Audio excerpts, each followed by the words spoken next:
When most people were scared and warned about the economic crash, Robert and his wife, Kim, made a lot of money.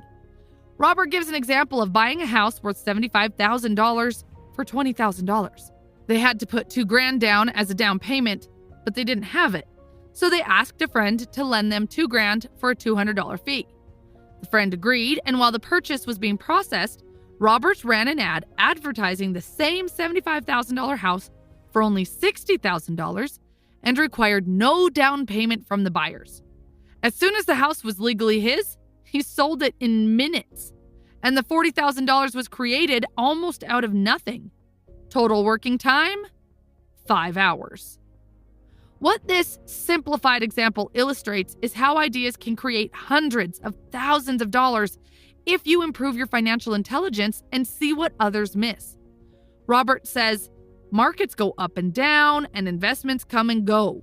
The world is always handing you opportunities of a lifetime. You simply need to be able to see them. The more you develop your financial intelligence, which takes time, the more opportunities will be offered to you. There are many changes ahead in our world, and developing your financial IQ allows you to see that future of change through the lens of excitement, not dread.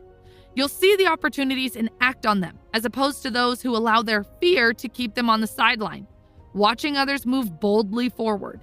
For example, land was wealth 300 years ago. Later, wealth was in factories and production. Today, wealth is in information. But information flies around the world at the speed of light, and this process will be faster and more dramatic as time passes. Lesson 6. Work to learn, don't work for money. Robert was interviewed a few years ago in Singapore by a journalist who, over the course of their conversation, revealed that she wanted to become a best-selling author like him. But her novels, which everyone said were excellent, never sold.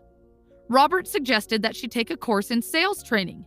That offended the reporter, who said she had a master's in English literature and didn't see how learning to sell would help her.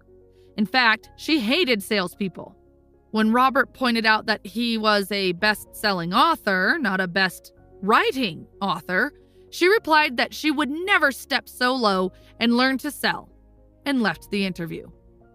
There are talented people all around us who struggle financially, just like that reporter. In the words of one business consultant, they are one skill away from greatness. When it comes to money, the only skill most people know is to work hard. If that reporter took some courses in sales, then got a job at an advertising agency, she would learn a lot about sales, and then she could use that knowledge to sell more novels. When Robert came out with his first book, If You Want to Be Rich and Happy, Don't Go to School, a publisher suggested he change the title to The Economics of Education. But Robert knew that such a title wouldn't sell. Even though he is pro-education, he chose a title that was controversial because he knew it would get him on more TV and radio shows. And it worked. Rich Dad encouraged Robert to learn a little about a lot. That's why Robert and his friend Mike had worked so many jobs growing up, to gain a variety of experiences. Most people work hard to get a secure job, focusing on pay and benefits in the short term. What they should do is seek work that will teach them the skills they'll need. Robert recommends a long-term view. Instead of simply working for money and security, take a second job to learn a second skill. Many will resist this because they aren't ready for change. But it's like going to the gym. You might have to talk yourself into starting, but you'll be so glad you did when the workout is over. Poor Dad wanted Robert to become specialized, even though that didn't work out well in his own life. He never understood that the more specialized you become, the more you are trapped and dependent on that specialty. Rich Dad, on the other hand, encouraged Mike and Robert to groom themselves and learn about a lot of different areas of business. According to Robert, the main skills needed for success are 1. Management of cash flow, 2. Management of systems, and 3. Management of people. And the most important specialized skills are sales and marketing. These are skills Robert works on constantly, attending courses or buying educational resources to expand his knowledge. Lesson 7. Overcoming obstacles. The 4 main reasons financially literate people may still not develop abundant cash flow are 1. Fear, 2. Cynicism, 3. Laziness, and 4. Bad habits. Let's look at each of them. Overcoming fear. No one likes to lose money. The only people who have never lost money investing are those who haven't done it. Everyone has the fear of losing money. The difference is how you handle fear and losing. The primary difference between a rich person and a poor person is how they manage that fear. Robert says, "I have never met a rich person who hasn't lost money, but they don't let the fear of that take them out of the game. Most people play not to lose when they need to be playing to win. And that's why so many people struggle financially.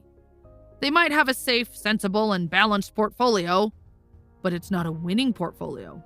They're playing not to lose. For example, a balanced portfolio isn't a bad thing, but it's not going to help you win big. It's not how successful investors play the game.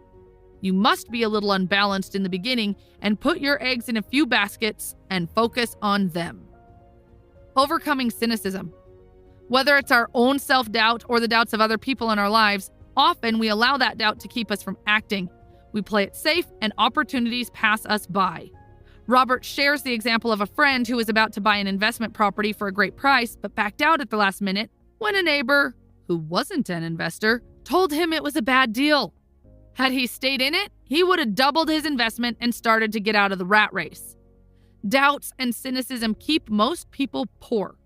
Rich Dad liked to say, "Cynics criticize and winners analyze." Winners keep their eyes open and see opportunities everyone else missed. For example, real estate is a powerful investment tool for anyone seeking financial independence. Yet every time Robert mentions real estate as a vehicle, he often hears, "I don't want to fix toilets," or "I don't want to deal with problematic tenants." They focus on toilets, and it keeps them poor. Overcoming laziness. What's the cure to laziness? A little greed. That can be hard to hear because so many of us were raised to see greed or desire as a bad thing. Rather than saying, "I can't afford it," change your mindset to, "How can I afford it?" That opens the brain and forces it to think of solutions. "I can't afford it" is a lie. The human spirit knows it can do anything.